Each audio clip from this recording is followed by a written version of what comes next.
Siyanibingelela nonke bazalwane egameni lenkosi yethu uJesu Kristu oyinkosi nomsindisi. Siyambonga uNkulunkulu ngalesikhathi samanje asasiphe sona. Sisanomphefumulo emakhaleni ethu. Sinempilo.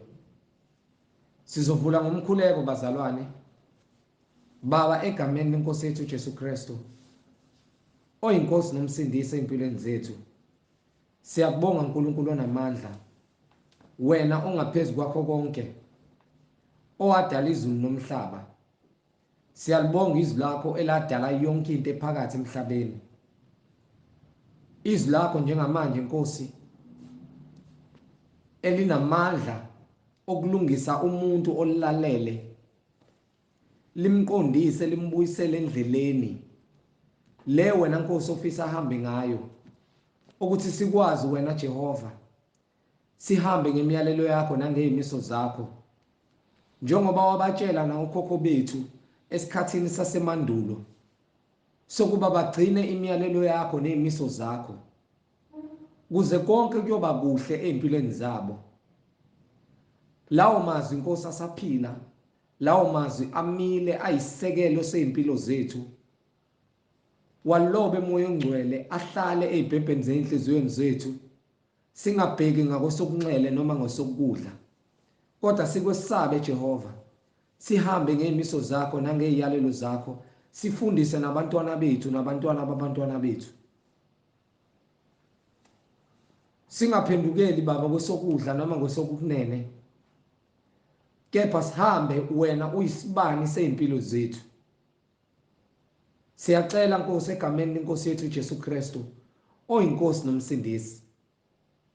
Siyakubonga moya engcwele ngobuhle bakho nangobungcwele bakho. Masihlale ebungcweleni bakho Nkosi. Sizwe izwi lakho Jehova, la izwi lakho khona singalizwi singanyakazi, egameni lenkosi yethu uJesu Kristu manje naphakade. Amen. Ngizocela bazalwane kubo bonke abantu abalalele basheshise bathatha amabhayibheli abo bawavule kuze sizoba nokuqonda umoya ongcwele mayikhuluma nathi. Sizwe izimiso zakhe nemiyalelo yakhe, njengoba akhuluma noMose noAaron, njengoba akhuluma noJoshua nabantu abadala. Ukhulumileke nabaprofeti nabo, nabapostoli wakhuluma nabo. Nathi masithi sisindisiwe asinakuzenzela umathanda, sihambe uNkulunkulu singalizwanga izwi lakho, senze noma yini singalizwi izwi likaNkulunkulu. So sheshisa-ke mfowethu dadewethu, uthatha iBhayibheli lakho njengamanje, muthi uyakholwa wena ukuthi uJesu Kristu uyinkosi nomsindisi empilweni yakho, ukuze sizoba nokuqonda sonke. Angihambi ngedwa-ke njengenjwayelo, ngihamba nomfowethu la. Mhlengi, over to you Nondaba. Amen. Hallelujah. Siyabonga uNkulunkulu namandla, siyabingelela ngegama lenkosi yethu uJesu Kristu ongumsindisi. Amen. Nongumholi, nongumsunguli webandla labangcwele. Yes Lord. Elabakhona ngaphambi kokuba umhlaba usekelwe, ngokuba abakholwa kuye bayazi ukuthi ungcwele nabo kufanele babe ngcwele. Yes. Uma engcwele azange asho ukuthi uMoses akaqambe ibandla labangcwele, wathi bayokuba ngcwele ngokuba yena ungcwele. Yes Lord. So siholwa umoya oyingcwele, asiholwa imina, asiholwa uShembe, asiholwa iRoman Catholic Church, asiholwa iBaptist Church, asiholwa amaLuthela, asiholwa izangoma, asiholwa izinyanga, asiholwa abathakathi, asiholwa abaprofeti bamanga, asiholwa abapostoli bamanga. Okakhulukazi-ke asiholwa abantu besifazane, ngokuba ibandla likaNkulunkulu lihamba ngemiyalelo yakhe. Kumi kanjalo akujiki. Uma kuphatha kabi lokhu okusembhalweni, ingoba wena uyihlo uSathane. Uma kukuvuselela umphefumulo lokho kubhalwe phansi ingokuba umoya engcwele uyakuhola, uyakusebenza. Siyambonga uNkulunkulu ngamandla akhe. Silokho sithule ubufakazi ukuthi ke munye uNkulunkulu ongenamphelezeli, ongenamhlangabezi, akanambonisi, akawudingi umbono wakho. Amen. Akadinge kuboniswa wena. Uzakhele izulu nomhlaba ngamandla akhe nangokuqonda kwakhe. Akukho ongakwenza wena ukuze ulingane noNkulunkulu. Awusoze. Amen. Amen. Sibonga uNkulunkulu ngabaprofethi bakhe abathumela ukuthi thumele umyalezo, babhale naphansi imibhalo engcwele ekuyiyona esiphila ngayo thina abangcwele abakholelwayo kwimibhalo engcwele. Sibonga uJesu Kristu ngabapostoli bakhe abashiya nesiphiwo sikamoya engcwele nokuthi bathule ubufakazi ukuthi simelwe ukusindiswa egameni lika Jesu Kristu. Yes, Lord. Simelwe ukuhamba ngemiyalo kaJesu Kristu. Amen. Amen. Yes, Lord. Ayikho indlela and akukho ukuzilandulela. Umuntu ongafuni ukwenza intando kaNkulunkulu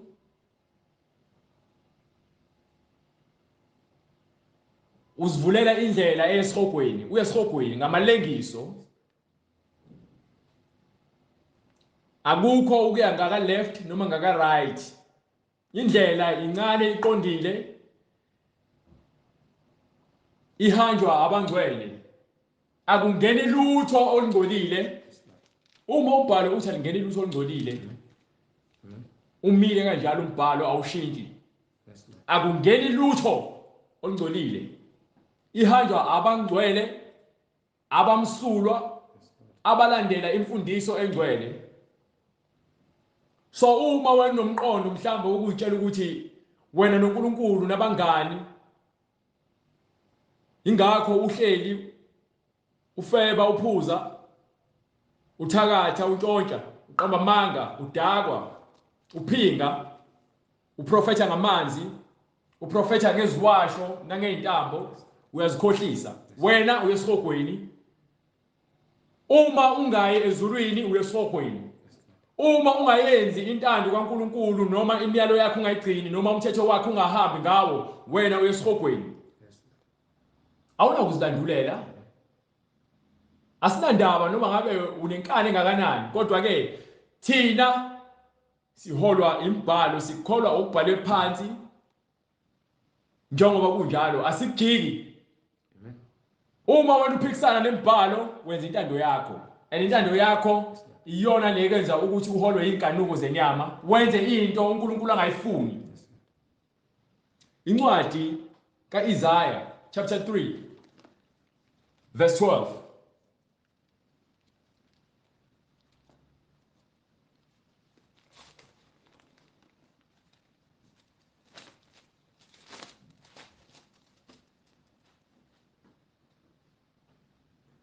Incwadi kaIsaiah isahluko sesithathu verse 12. Yes sir. Abantwana bami ke izingane. Abantwana bami kusho uNkulunkulu. Uthi abantwana bakhe. Abantu bami ke Abantu bakhe. izingane. Uthi uNkulunkulu abantu bakhe izingane ziyabahoda, ziyabacindezela. Hallelujah. Ziyabacindezela. Ziyabacindezela. Izingane zicindezela abantu bakaNkulunkulu. Abantu bami ke izingane ziyabacindezela. Lalela emabandleni. Ingane izona ezithatha izinqumo ukuthi kufanele kwenziwe amaphathi, kufanele kwenziwe imidlalo yase stage, ama sketch, kufanele kube khona imiculo ye-hip hop, sekuyimodern church, akuselo sekuyisonto lesimanje manje, akuselona isonto lakudala basho njalo. Kodwa ke uthi uNkulunkulu ke yena uyefana izolo, namhlanje, nakusasa, naphakade. So manje ngeke uzungitshele wena ukuthi khona isonto lesimanje manje. Isonto lesimanje manje isonto likaSathane. Hallelujah, glory to God. Abesifazane bayajahe. Sidila nezingane, siyeza abesifazane. Ingane zifuna ukugcina ukwenza imithetho yazo esontweni ngoba naku zifuna ukwenza umathanda. bafuna ukufaka inwele zokufakelwa, bafuna ukudweba ama-tattoo phezu kwama-tattoo ngokuba yini isonto lesimanje manje. Befuna ukudweba ama-tattoo nje, bafuna ukugqoka neziketi ezincane, bafaka ama-roots babukeke. Abafana bakhona nabo kufuneka bagqoke ngendlela ekhombisayo ukuthi ke bamachama. So sinamachama obhuti uMadlisa esontweni, ababhizi bafuna ukuzofaka ama bling bling. Bafaka ama-chain ubucwebe. Bafaka amazinyo, badweba ama-tattoo, bagqoka ama-skinny jean amancane, ama-skinny jean adabukile. Yes Lord. Ibhluku ehlele ezansi kezinqa. Umfana, uthi umfana.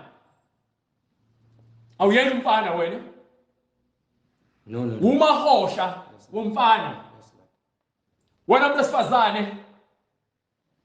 Nithe esontweni ayikho inkinga uma nigqoka iziketi ezifishane. Nomfundisi wakho umlapha phambili uthi akayibona inkinga. Akayibona inkinga ngoba vele ufuna ukungena ngaphansi kwesiketi sakho. Yes Lord.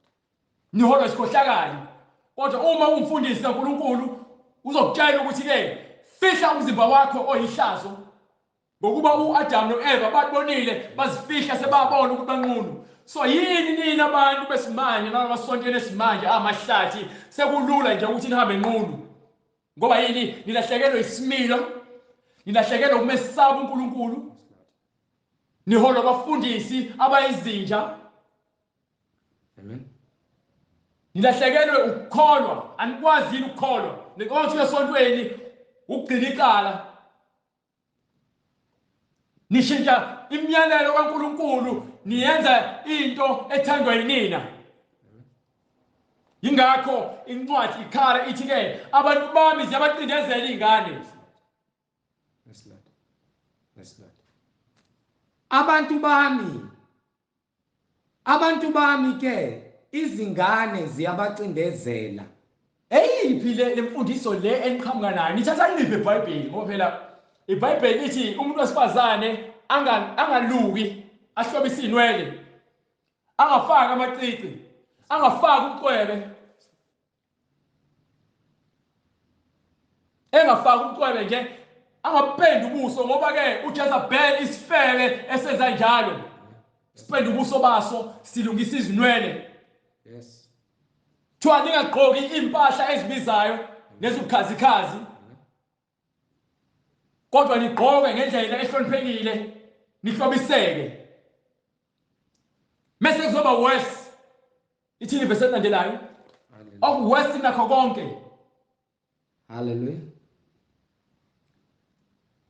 Nabesifazane bayababusa. Ophinde chapter ne verse. Incwadi uIsaya isahluko sesithathu verse 12.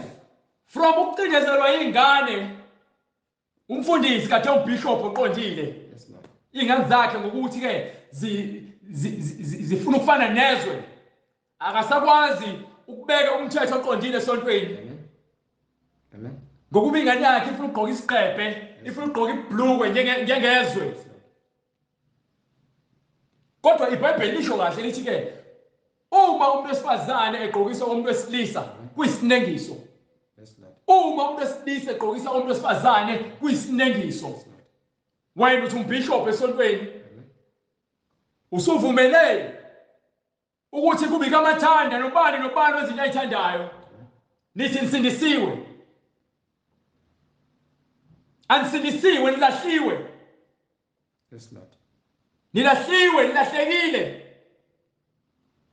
Yeyizo lonto leyo ngoba yini? Niyasaba ingane zenu, nithi sinamalungelo. Ingane yakhe inelungelo kuhulumeni esontweni uNkulunkulu, ingane yakhe inalo ilungelo. Ilungelo ilithatha uNkulunkulu. Uma ilungelo lengane yakho lingena esontweni liphambana nemfundiso kaNkulunkulu, leyo ngane leyo ikhiphele ngaphandle. Amen. Amen. Noma lo mfundisi uma eza namalungelo kahulumeni ezofaka ebandleni ephambana nomthetho kaNkulunkulu, mkhipheni esikhundleni noma niphume kulelo bandla. Ngokuba usenze ibandla kaNkulunkulu umathanda. Amen. Abanye abafundisi baqamba amabandla ngamagama abo. Amen. Ubani unamba bani yena ukuthi ke uzoqamba uSuJesu Kristu yena manje uzoqamba igama athi ibandla lakhe. Hallelujah. Isibonelo uHlembe of Nazareth Baptist Church. Unamba bani uHlembe ukuthi aqambe ibandla? Abantu baguqa phambi kwaHlembe. Baguqa phambi kwakhe bathandaza bedlula yena abantu baguqa ngamadolo. Hallelujah. Nibulewe. Ngathi washo kahle umpostoli uPetru efika emzini kaCornelius ethi ke uCornelius ke uyaguqa phambi kwathi ungayenzi lonto leyo. Ungaguqi mina ngumuntu ufana nawe. NoJohane kwincwadi esambulo ebona ingilosi eguqa phambi kwayo yathi ingilosi ungaguqi phambi kwami. Ngiyafana nawe mina. Khothama kuNkulunkulu. Simele ukhothama kuJesu Kristu. Simele ukukhonza nokuthandaza uJesu Kristu. Hayi indoda efayo.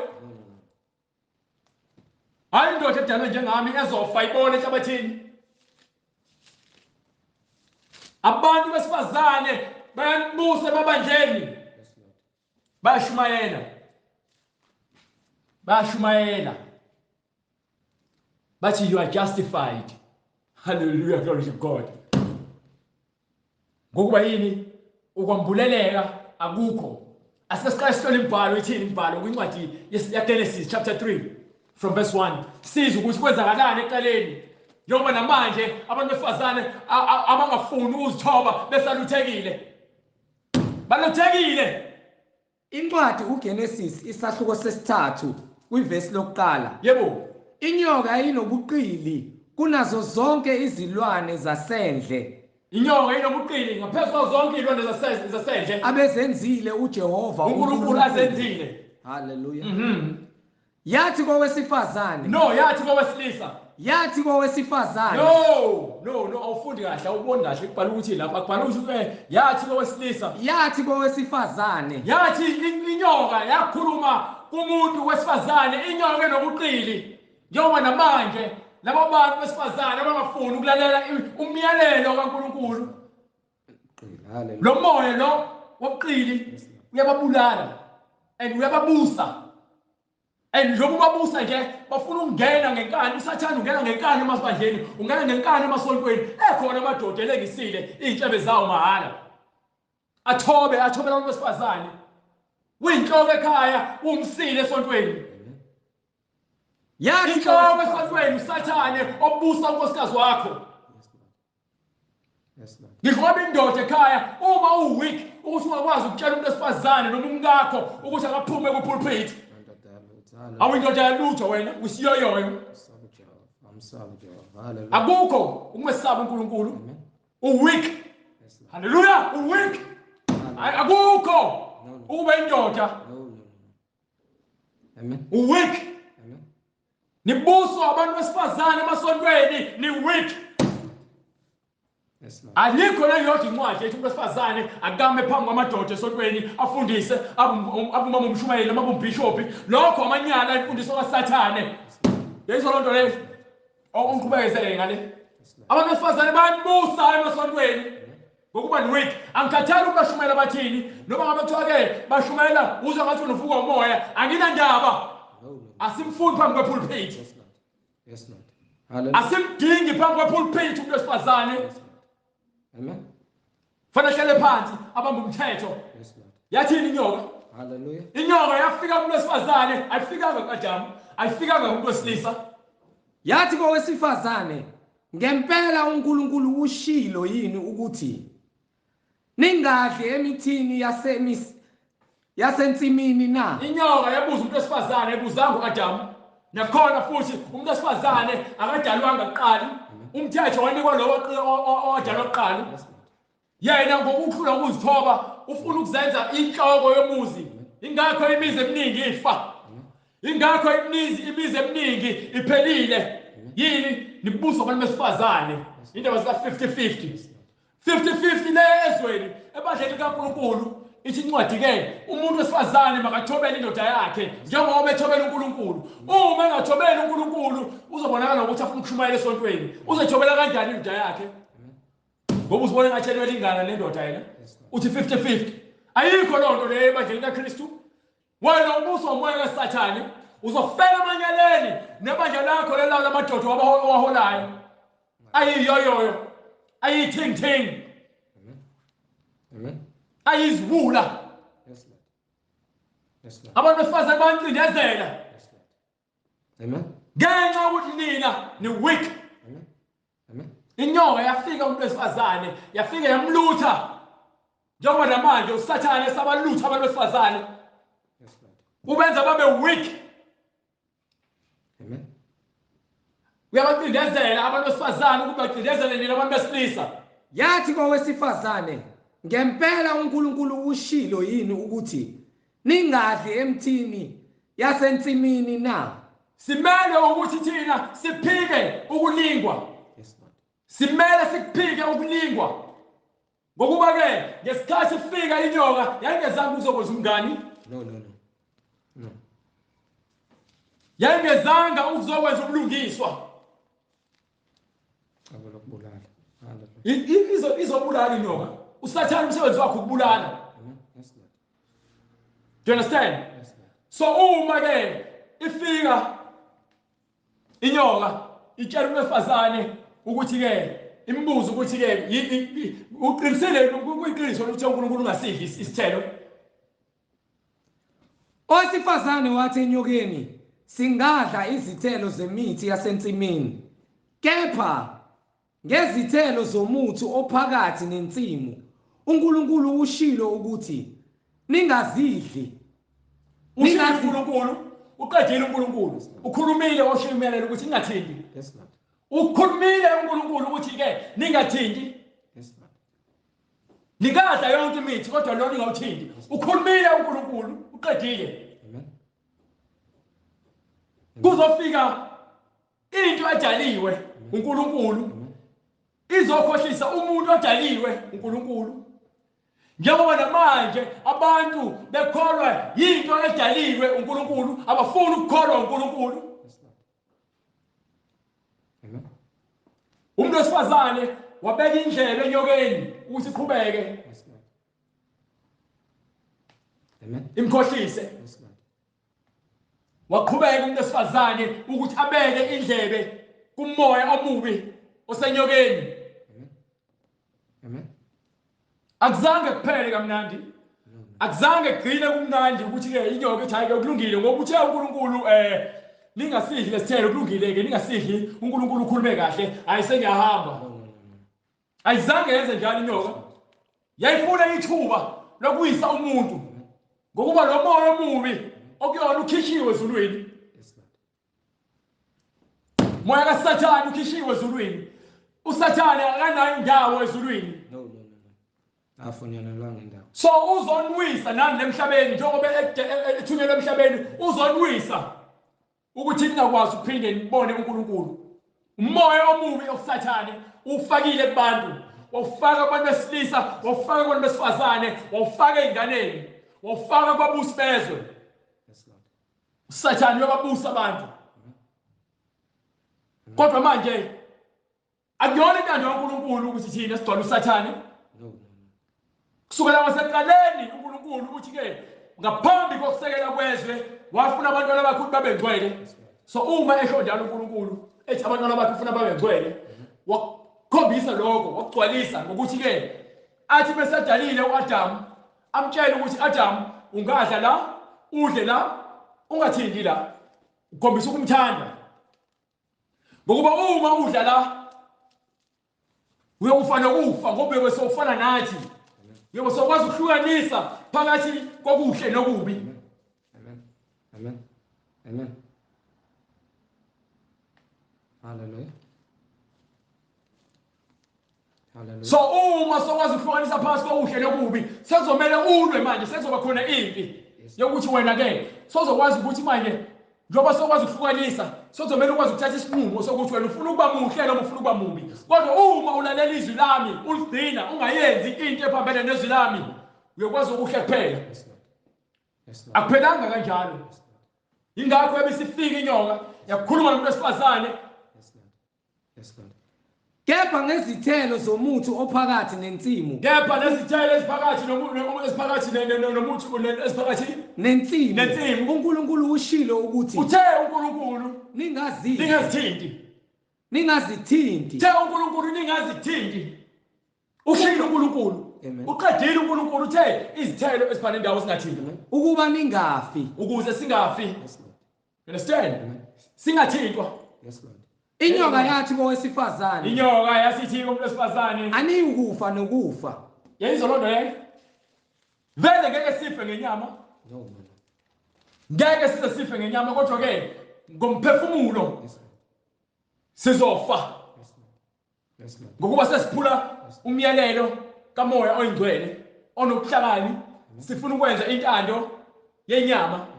Ngokuba umuntu wesifazane azange ezwe emoyeni ukuthi ke no lesihlahla lesi ngifuna ukusenza. Wasibuka ngamehlo enyama. Wasikhanuka ngenhliziyo nangamehlo enyama. Njengoba namanje uthi kuba umuntu wesifazane umkhanuke nomuntu wesifazane ubona umuntu wesilisa amkhanuke. Yini? Inhliziyo ingumkhohlisi. Inhliziyo ingumkhohlisi. Ubani ongayazi yimina Jehova usho njalo uNkulunkulu. Ngihlola izinto nenhliziyo yomuntu bese ngiyamahlulela ngemisebenzi yakhe. Imisebenzi yasengadini iyabonakaliswa la.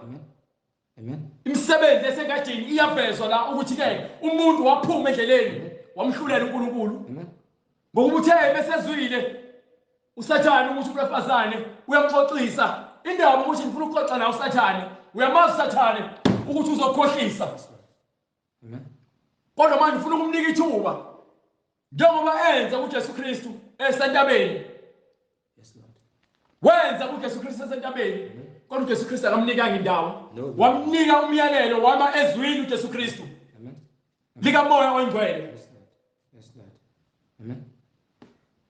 Incwadi ngokukaMathewu isahluko sesine kwivesi lokuqala khona uJesu waholelwa ngumoya ehlane ukuba alingwe nguSathane. uJesu waholela umoya ehlane ukuthi ke uSathane amlinge. uSathane ufikile ngalena wawenza umsebenzi wokugcwalisa bawo abantu bawela sonweni.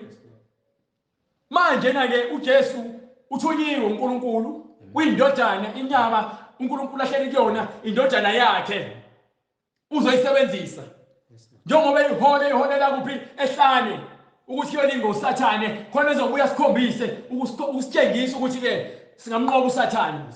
Uma ezama ukutshela noma ehlabela izinto ungamvumeli khumbula ukuthi utheni uNkulunkulu. Kodwa uzokwazi kanjani ukuthi utheni uNkulunkulu uma ungalifundi iBhayibheli, uma futhi abafundisi benu bengalazi iBhayibheli? Uzolazi kanjani iBhayibheli uma uhola umuntu wesifazane esontweni? Amen. Ngokuba abahola laba bantu bayadukisa. Ngokuba abaholi benu labantu besifazane bayadukisa. Hallelujah. Nabaholwa yibo bayagwinywa. Nalabo abaholwa yibona kanjani? Bayagwinywa. Nina madoda nihola abantu besifazane emasontweni. Niyaphela. Incwadi uIsaiah 9 verse 16. Niyaphela. Amen. Bathi hayibo umuntu wesifazane bekuthi ustation commander noma umsebenzi uyiboss emsebenzini. Isemsebenzini lapho ngosho kuthiwa ke ushayela isitimela. Noma ngabe kuthiwa ke wenzani? Ekhaya enkosini. Ebandleni likaKristu. Lapho uzothula vala umlomo. Ngeke athi shwayi. Usho njalo umoya emabandleni. Ngeke aze akhulume. Kodwa ke labo bagcwele umoya kaJezebeli nomoya ofebe nomoya wenkani. Amen. Ibona labo abazonenza ukuthi nike niphule umthetho kaNkulunkulu. Yes Lord. Ungaba iboss emsebenzini. Ube umholi wepolitiki. Wenze konke okuthandayo lapho. Kodwa uma sekuziwa ebandleni kaNkulunkulu no. Funa uhlale phansi.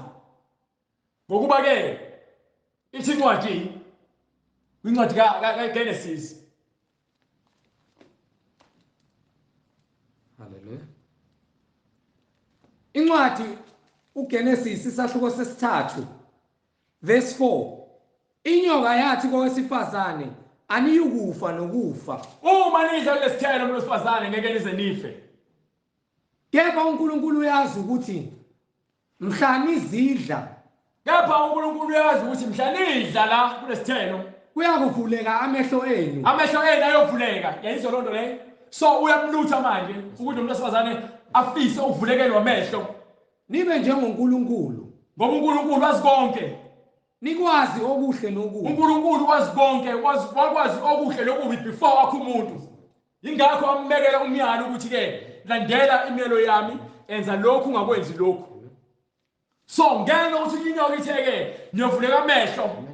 Ingakho umuntu wesifazane wathi bese sidlile isithelo kuvuleka amehlo, wasesibona ukuthi unqunu, wathatha isithelo wosinika uAdam. Wathi uAdam naye wasibona ukuthi unqunu, base bakha amahlamvu bamboza imizimba yabo baqasha. Baqashelani ngokuba ke sebonile sebewela sonweni. Kepha uJehova uNkulunkulu wambiza uAdam. Kepha ngesikhathi ntambama uJehova waqhamuka bezwa basebeqasha. Wambiza uAdam. Amen. Verse 9. Kepha uJehova uNkulunkulu wambiza uAdam wathi kuye, uphi na? Adam ukuphi na? Wathi ngizwe izwi lakho. Uthi ngizwe izwi lakho uNkulunkulu ngisensimini.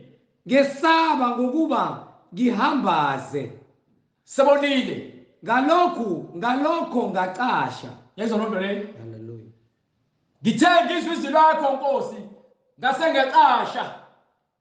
Ngisaba ngokuba yini nginqunu. Khona wathi ngubani okutshela ukuthi uhambaze na? Ubani othe wena banqunu? Udlile kulowo muthi engakuyala ngawo ukuthi ungadli kuwo na? Uphulile yini umthetho wami weAdam? Uphulile yini umthetho wami engubekile kuwena phambi kwakho ukuthi ungaphuli? Wathini uAdam?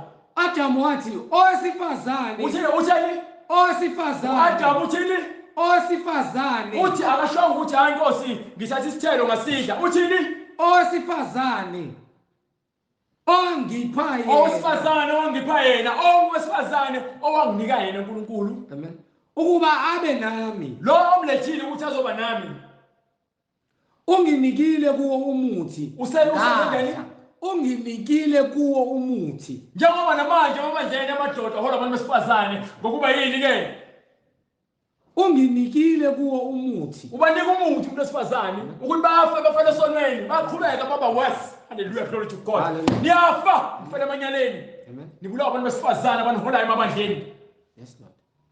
You understand ukuthi ke kusukela seqaleni indaba isukaphi? Lalela ke ngoba siyayibona indaba isukaphi?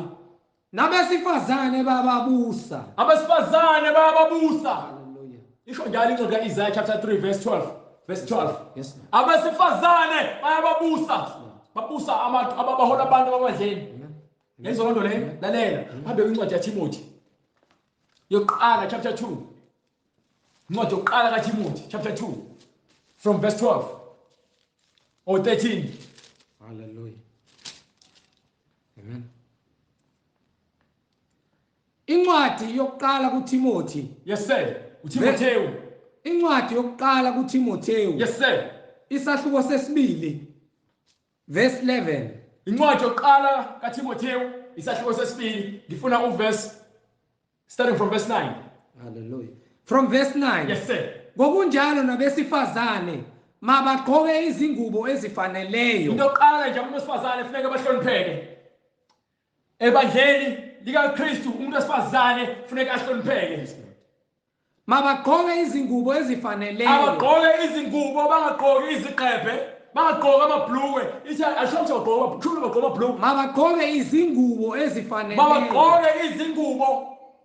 Mabagqoke izingubo ezifaneleyo. Izingubo ezifaneleyo ezihloniphekile. Bazihlobise. Bese bezihlobisa ngokuhlonipha. Ngokuhloniphileyo nendlela eqondekileyo ukuthi bewumbuka lo ubone ukuthi umuntu wesifazane ongcwele lo. Bazihlobise ngokuhlonipha nokuqonda. Ukuhlonipha, ukuhlobisa ngokuhlonipha nokuqonda. Sifune sibone uma sibuka ukuthi lo ungcwele.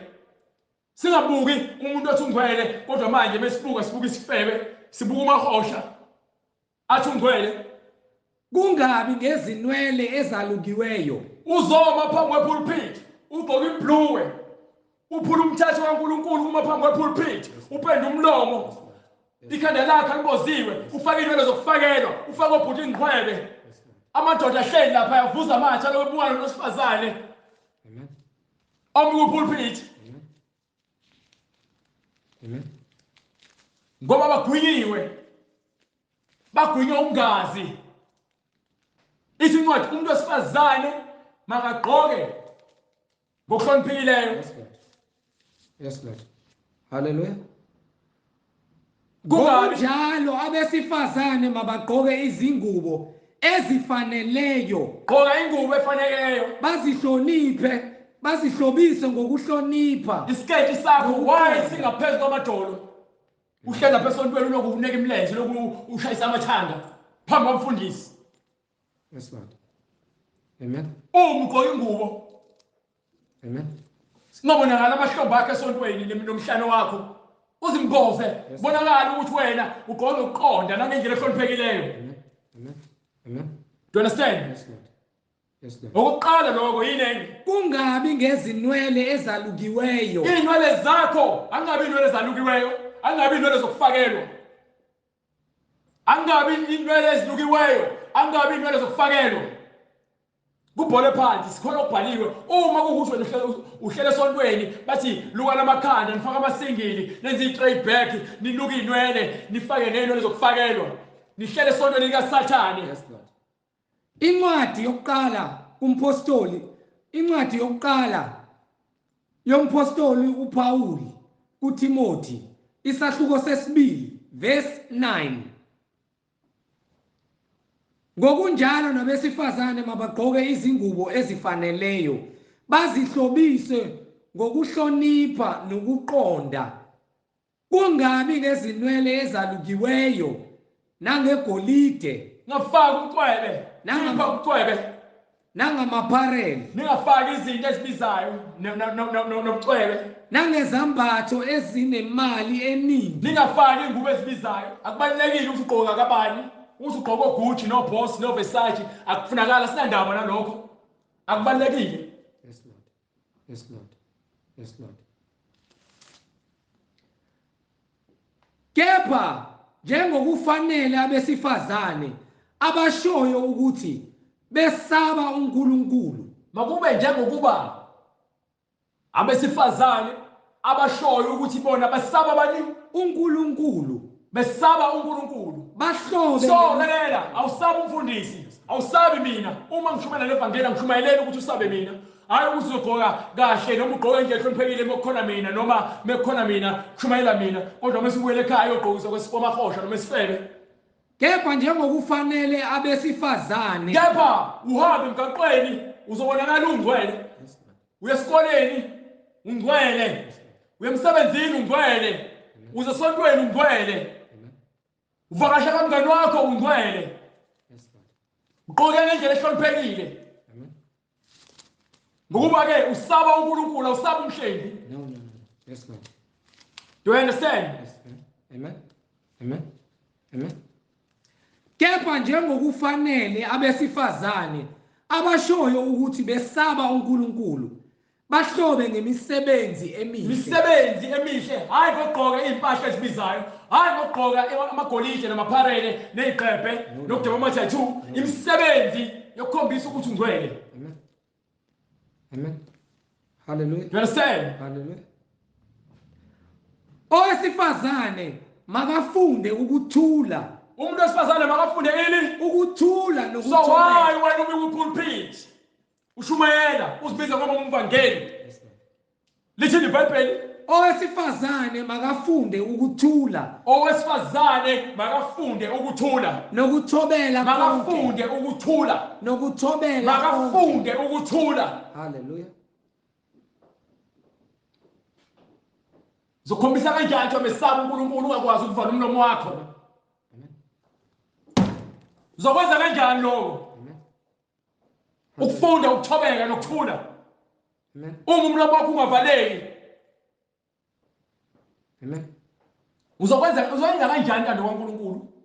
Uzayikhombisa kanjani imisebenzi emihle uma umlomo wakho ungavaleki ufuna ukuma phambi kwepulpit uthi uyashumayela ivangeli? Ubani onike lelo lunga lelo? Ubani okunikela lolungelo? Lo okunikela lolungelo lowo uSathane. Yes, Lord. uSathane uqobo lwakhe. Njengaseqaleni uNosifazane njengoba phula umthetho, incwadi yaqhubeka igcwalise njengoba sikhuluma nje. Amen. Qhubeka. Hallelujah. Umuntu wesifazane akamvumeli ukuthi akhulume, akafunde Ukuthula nokuthobeka. akafunde, kufanele ukufunde lokho. Umfundisi wakho uma engafundisi ngalowo nto leyo uzoba ihlokandlebe, ubukeke njengesifebe, ube ungqavu. Yini? Ngoba umfundisi wenu ubheka intombi khona la, ufuna abantu besifazane azophinga nabo, ufuna abantu besifazane azofeba nabo. Uweak. Bazomchaza. Hallelujah. Ingakho engenankinga ukuthi umuntu wesifazane bagqoka igqebhe, omama bakhona nakhona bashuqula amakhanda. Akafundisi lutho ngeBhayibheli. Uloke intshela ukuthi ke you are justified. Nazalele esonweni, so ayikho inkinga mina izoni. Umoya ufele nomoya ukhohlakala nomoya wenkanuko lowo.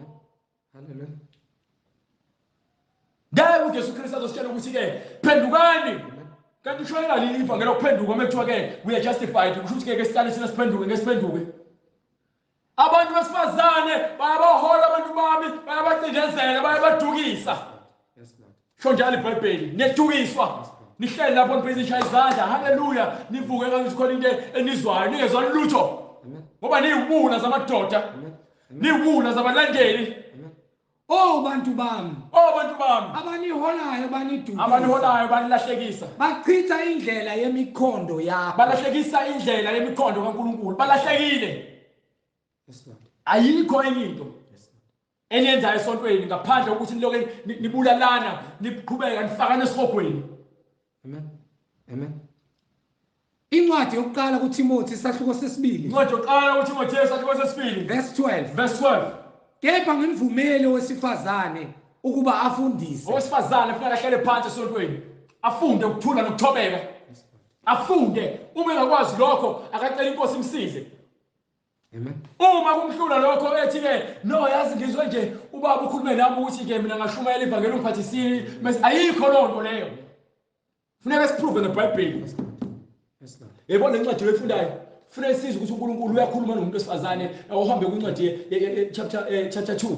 Amen. No, chapter 3 verse 1. Chapter 3 liyona le ncwadi yaTimothy yokuqala. Ngifuna chapter 3 verse 1. Kufanele sibheke something. Kufanele sibheke la. Amen. Incwadi yokuqala kuTimotheyu isahluko sesithathu verse lokuqala. Iverse lokuqala lithi Likholekile lelizwi. likholekile izwi Elithi. imali likholekile izwi. Amen. Izwi lithini? Uma umuntu efisa isikhundla sombonisi. Uma umuntu efisa isikhundla sombonisi Unqanele umsebenzi omuhle. ufunqanele ini? Umsebenzi omuhle. Uma umuntu enqanelwe Amen. Efisa isikhundla sombonisi. ufisa isikhundla sokuba umbonisi unqanele umsebenzi omuhle. Makube njani ke ngokulokho? Ngakho umbonisi umelwe Manje na ke umbonisi kumele abe ngongasolekiyo. abe ongasolekiyo. Indoda No. Umuntu wesifazane noma umama. Indoda emfazi. No, unkosikazi. Indoda emfazi. No, usisi. Indoda emfazi. No, auntie. Indoda emfazi. No, ugogo. Indoda emfazi munye. Thiwa indoda emfazi munye. Indoda akusho ukuthi umuntu wesifazane, kusho umuntu wesifazane. No. Thiwa indoda Emfazi munye. uma wena wenza intando kaNkulunkulu. Hallelujah, glory to God. Nina abantu abalandela amabandla lawa nilahlekile. Lithi ibandla makube yindoda. Yes, Lord. Emfazi munye makube yindoda. Umbonisi. So uzomtshela ukuthi wena uphambi kwepulpit noma emva kwepulpit uzuye uNkulunkulu akubhaliwe phansi akukho kanjalo eBhayibhelini. Thiwa makube yindoda. Yes, Lord. uTimotheyu indoda. Yes, Lord. uJohane indoda. uJakobe indoda. Amen. uJesu Kristu indoda. uNkulunkulu indoda. Amen. Incwadi yokuqala kuPetro isahluko sesithathu. Isahluko sesithathu verse 3. Kwiverse lokuqala. Funa 3. Hallelujah. Qala 1. Kanjalo abafazi. Kanjalo nina abantu besifazane. Thobelani Thobelani. Yayisho indaba ithini?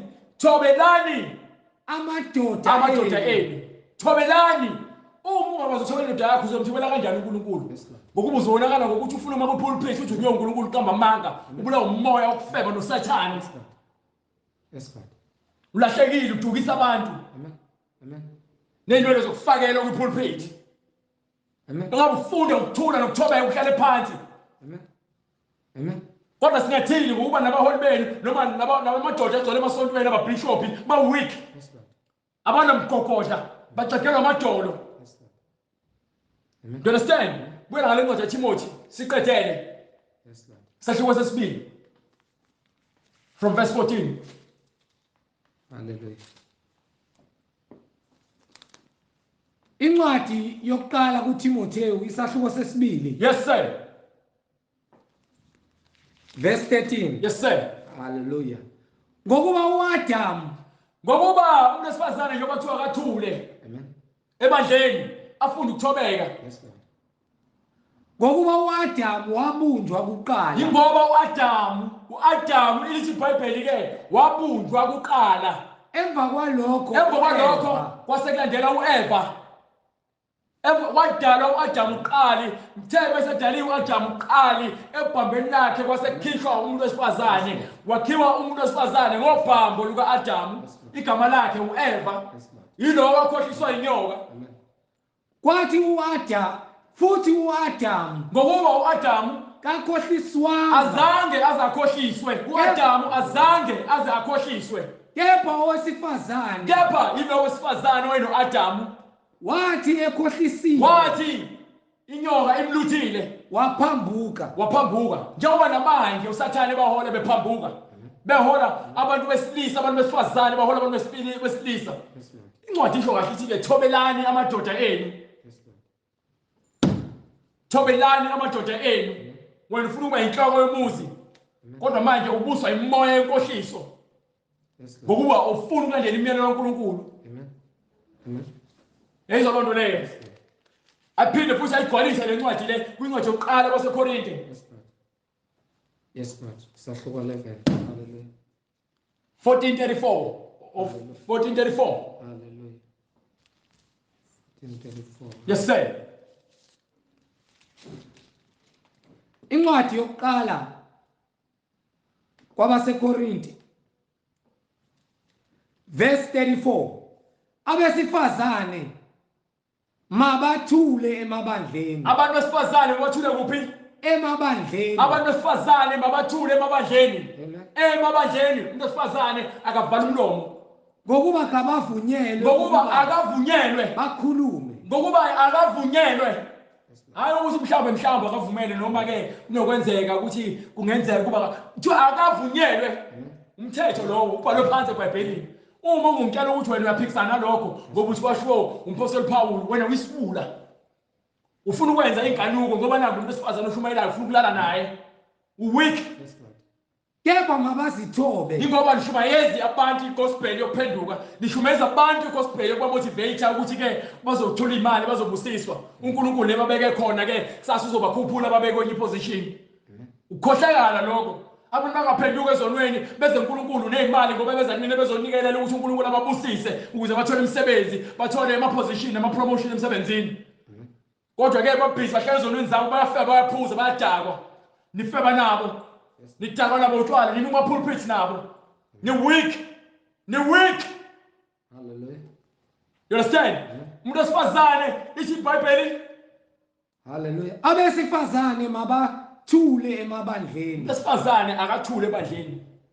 Angikhathanga uma ngabe uyadina ukuthi ngishumele le gospel kanje. Ngizokutshela ezikabhoko lithi iBhayibheli. Abesifazane mabathule emabandleni.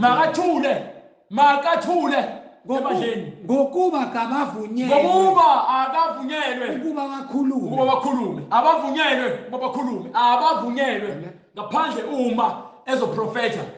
Kepha mabazithobe. Kepha makafunde ukuzithoba. Njengokuba usho kanjalo nomthetho. Kusho kanjalo umthetho. Amen. Kusho kanjalo umthetho. So uzongitshela ukuthi wena unenye isibonakaliso naso sokuthi wena kuthiwa ushumela ivangeli. Baningi abantu besifazane abanenkani abafuna ukuzenza abafundisi. Weak. Bahola uSathane. Amen. Bahola uSathane. abananhloso enhle. uNkulunkulu azange abeke noyedwa umuntu wesifazane ukuthi ashumayele igospel. Akukho noyedwa. Wakhetha abapostoli besilisa abawu-12. Bawu-12 abapostoli. Incwadi uGenesis isahluko sesithathu verse 16. Yes sir. Wathi kowesifazane ngiza kukubangela ubuhlungu obukhulu Ngenxa ukuthi ekukhulelweni kwakho. awufuni awazange ukulalela uzothola isijeziso sokuthi mzukwane uzala. Ngiya kukubangela ubuhlungu obukhulu ekukhulelweni kwakho. Lalelani awungiphi incwadi ya eMaroma chapter 6 from verse 1.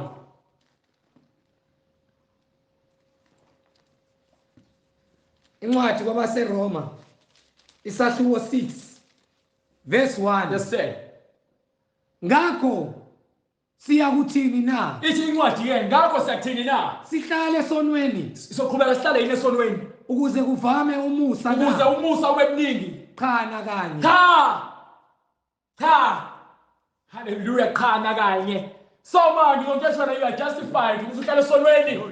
Usikhohlakali wena usathane uyakusebenzisa usathane uyakubusa abantu abaholayo nabo labo bantu labo madoda iyoyoyo nalabo bantu abakulandela kulelo bandla lakho. Hallelujah, glory to God. Cha nakanye. Bafele esonweni. Thina esafa Awuphindi iBhayibheli. ngakho siyakuthini na? Sizakuthini na? Sihlale esonweni Sizoqhubeka yini sihlale esonweni ukuze kuvame ukuza umusa. umusa wande ngoba phela siphila ngaphansi komusa. Lo musa siphila ngaphansi kwabo ukuthi sinikiwe isikhathi sokuthi thina siphenduke ezonweni zethu. Sinikiwe isikhathi sokuthi thina siphenduke ezonweni zethu. uJohane uMbhaphatisi mefika memeze ehlane memeze ukuthi abantu baphenduke ezonweni zabo. Yes Lord. Ngokuba umbuso wezulu ususondele. Amen. Kufika abafarisi, kufike abantu abaqoqi bentela, kufika izifebe zizobhaphathiswa, kufike nabantu abamasosha. Amen. Yes Lord. Bezobhaphathiswa bebuza ukuthi ke sizokwenza njani na? Amen. Thina esafa maqondana nesono. Awuphinde uqale phansi le verse. uJesu Kristu ushumayela igospel yokuphenduka. Ushiya abafundi bakhe noma abapostoli bakhe nemiyalezo ukuthi ambani oshumayela le gospel yokuphenduka. Egameni lami wena uphendula abantu kuphi ngoba ba justified ukuthi baqhubeke bone bahlale ezonweni. Wisoni, wisifebe, umahosha. Yes Lord. KwabaseRoma isahluko 6 Winja, verse 1. khohlisa abantu. Usathane Amen. uyakubusa. Incwadi kwabaseRoma isahluko sesithupha Yes sir. kwiverse lokuqala. Yes sir. Ngakho siyakuthini na? Yebo. Sihlale esonweni ukuze kuvame umusa na? Fanele nisiqhubeke sihlale esonweni ukuze umusa wandi na. Cha nakanye. Ha, no. Ingakho simla simemezela ukuthi phendukani. Phendukani. Thina esafa maqondana nesono Thina uma ufile maqondana nesono, singabuye sihambe kanjani kuso na? uma usufile maqondana nesono usho ukuthi usishiyile isono. Yes Lord. Yonke imisebenzi yenyama uyishiyile. Lord. You understand? Mawuphuma la uzomba ugcosa lencwadi yaseGalatia chapter 5 verse 16. Qedela lencwadi le. Njengoba ithi ke thina sikhululiwe. Sikhululiwe esonweni. Amen. Singaphinde kanjani esonweni sesikhululiwe? Ngokwemsebenzi yokukholwa ngokuba ke iyasho incwadi yokuqala isahluko sokuqala kwencwadi yabaRoma chapter 1 verse 17. Ithi ke njengoba kubhaliwe Yes Lord. Amen. ukuthi olungileyo uphila ngokukholwa. Yes Lord. Yes Lord. Olungileyo uphila ngokukholwa. Amen. Amen. Manje isincwadi ke kungenzeka ukuthi thina sinelungelo ukuthi siqhubeke sone yini na? Cha nakanye. Cha nakanye. Thina esafa maqondana nesono Thina sifile sikubuleka umsebenzi yenyama yonke. singabuye sihambe kanjani? Awusafebi, awusaphuzi, awusadakwa, awusantshontshi, awusakhuluma amanga, awusaphindi, Kumbe anazi yini ukuthi awusazondi, awuyifisi into yamakhelwane wakho, awubulali. Hallelujah. Kumbe anazi yini ukuthi Anazile ukuthi sonke sabhaphathizelwa thina esibhaphathisele kuKristu Jesu. Sabhaphathizelwa kukho ukufa kwakhe. Sibhaphathizele kukho ukufa kwakhe kwenyama ngoba abantu babulala inyama esiphambanweni bangakwazi ukubulala umphefumulo. So uJesu Kristu uzokhulula imphefumulo yethu kwimisebenzi yenyama ukuthi singabe sisayenza imisebenzi eyenziwe inyama. nenkanuko zenhliziyo sikhululiwe. Yes, Lord. Incwadi yaseGalatia Incwadi yeGalatia chapter 5 hallelujah verse 16 siyakutshela imisebenzi yenyama le engafunakali ezokwenza ukuthi ke nifaneleke ekutheni ningakwazi ukungena embusweni kaNkulunkulu. amen Kubhalwe phansi sozongena kanjani ukuthi uyajustified ujustify abantu ukuthi benze isono usikhohlakala. hallelujah And lo muntu wesifazane angeke ngize ngithi ngifuna ukuphikisana nomuntu wesifazane ngime naye ku-pulpit no soze amen angeke ngizomtshela indaba zakhe ngimla emlapha umuntu wesifazane ethi ufuna ukuphikisana nami akakhohlwe ngeke. hallelujah Kufanele afunde ukuzithoba yena kuphela. amen incwadi kwabaseGalatia isahluko sesihlanu verse 19 Ngithe verse 16 mina. verse 16 kepha ngithi hambani ngomoya Hambani ngomoya imali. Mina hamba ngomoya ngihamba ngokukholwa ngihamba ngomoya ongcwele. Nihamba umoya ongcwele uyakutshela ukuthi kufuneka wenzeni. Wenza lokho kusho umoya ongcwele. Awenzi lokho okufuna wena nenhliziyo yakho no. Awenzi into efunwa inyama yakho no. Wenza lokho okufuna umoya ongcwele. Uma ungakwenzi lokho okufuna umoya ongcwele wena uhamba ngenyama yakho anawukho kuKristu. Awubhaphathisiwe ngobhaphathiso kaKristu wena. amen kepha ngithi hambani ngomoya Hambani ngomoya. khona nikufeza izinkanuko zenyama Khona ngeke nisafeze inkanuko zenyama. yes Lord ngokuba inyama ikhanuka okuphambene nomoya Ngokuba inyama ikhanuka izinto eziphambene nezinto ezifuna umoya ongcwele. kepha umoya Kepha umoya ongcwele ukhanuka okuphambene nenyama ukhanuka okuphambene nenyama. amen ngokuba lezi zinto ziyamelana Ngokuba lezi zinto zowu2 umoya nenyama ziyamelana ziyaphikisana. ukuze ningenzi lokho enikuthandayo Ukuze ningezi ukwenza lento ethandwa inyama noma lokho okuthandayo. Yes, Lord. Kufanele wenze lento efuna umoya. Uma uKristu noma uthi wena ufuna ukusindiswa uzolandela izinto zemkamoya ongcwele uyeke izinto zenyama ngokuba ziyaphikisana. kepha uma niholwa ngumoya aniphansi komthetho Kepha uma niholwa umoya nikhululiwe ezonweni zenu. Uma niholwa umoya ongcwele nikhululiwe emsebenzini yenyama yonke. amen kepha imisebenzi yenyama Nayo imisebenzi yenyama engafunakali isobala ingukuthi ubufebe ukufeba nokungcola ukungcola umoya wakho nezenzo zakho ezenza into ephambene nokamoya ongcwele. namanyala Amanyala amadoda lalana wodwa nabantu besilisa abagqokisa abantu besifazane abantu besifazane abagqokisa abantu besilisa nokukhonza abantu izithombe abahlabela amadlozi nabantu abakhonza izithombe nokuthakatha abantu abaphatha imisha abathakatha nayo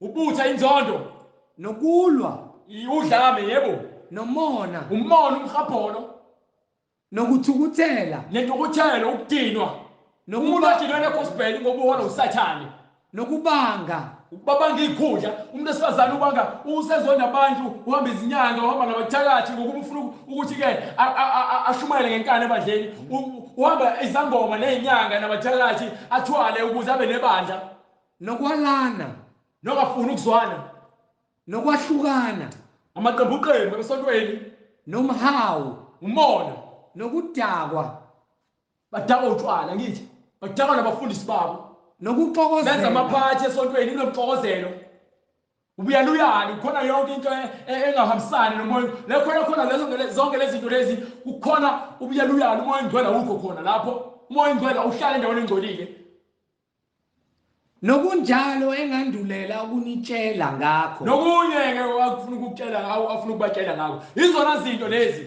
ezimvimbezelayo waqhubeka wathini njengokuba nganitshela ukuthi abenza okunje njengoba achaza umpostoli Paul ukuthi bonke abenza izinto ezinje abayikulidla ifa ngeke balinuke ifa lombuso kaNkulunkulu ngeke so siyakutshela nje lamanje ukuthi uma wena uhola umuntu wesifazane phuma lapho phuma kulelo bandla lelo hallelujah phumani wonke amabandla enza lezi zinto ezibhalwe phansi eBhayibhelini yes Lord phumani yes Lord amen Act 2:38 phumani ngoba akukho ukusindiswa lapho khona engekho umoya ongcwele lapho kungenziwa khona izinto zikaNkulunkulu amen akukho ukusindiswa amen ikamathanda lapho benza abantu into abayithandayo benza into abayifisayo abenzi into efuna umoya ongcwele umoya ongcwele ukhuluma into eqondile and into eqondile ufuna siyenze amen Hallelujah. Act 2:38. Incwadi yezenzo isahluko sesibili Yes, sir. verse 38. Amen. uPetru wayesethi phendukani Siyenyala manje ngevangeli elashiwo umpostoli uPetru. Siyanibuyisa endlela efanele. Iyona nto ekumele niyenze yonke lento le. phendukani Ithi incwadi phendukani.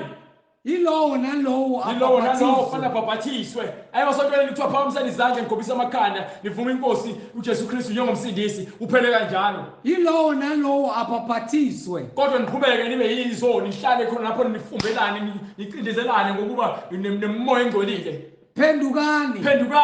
yilowo nalowo Yilowo nalowo kufanele abhaphathiswe abhabhathiswe egameni likaJesu likaJesu Kristu. Kristu Kukho ukuthethelelwa kwezono zenu. ukuze uthethelele izono zakho kufanele uphenduke. Yes Lord. Ubhabhathiswe Amen. egameni. likaJesu Kristu. Ubhabhathiswa ngaphansi kwamanzi. Amen. Egameni ubhabhathiswa egameni likaJesu Kristu. Amen. Emva kwalokho uphawu lokuthethelela kwezono zakho lokho zigeze zihledlululwe. khona niyakwamukeliswa isiphiwo Uyobe sikaMoya siwamukeliswa oNgcwele. isiphiwo sikaMoya Engcwele ngoba lesithembiso ngokuba isithembiso ngesenu esabantwana esabantwana benu benu esabo bonke abakude sabo bonke abakude bonke inkosi uNkulunkulu wethu eyakubabiza wafakaza nangamanye amazwi amaningi wabayala wathi zisindiseni kulesizukulwane esiphambeneyo. hallelujah. Zisindiseni kulesizukulwane esiphambeneyo. Yes Lord. Amen.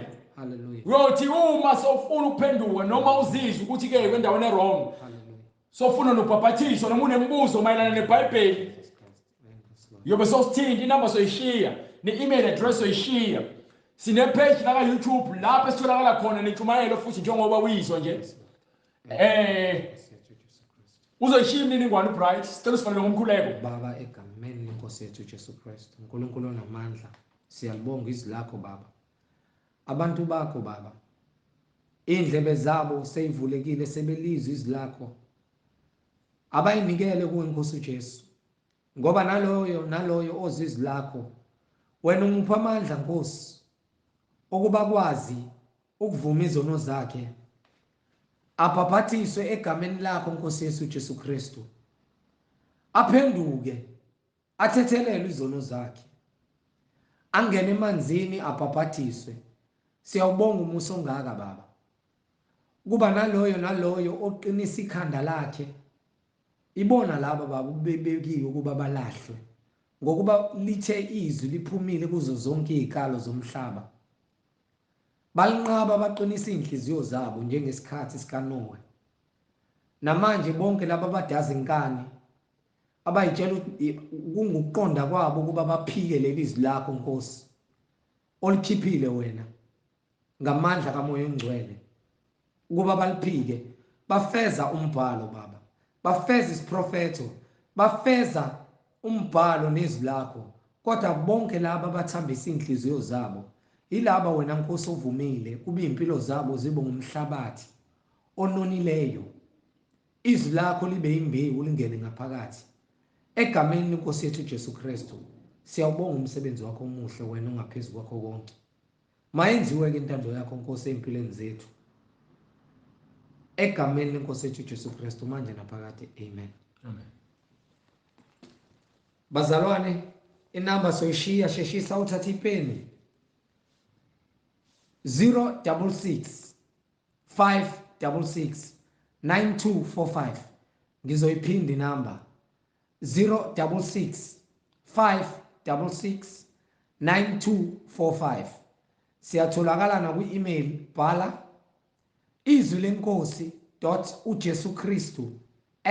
izwilenkosi.ujesukristu@gmail.com izwilenkosi.ujesukristu@gmail.com.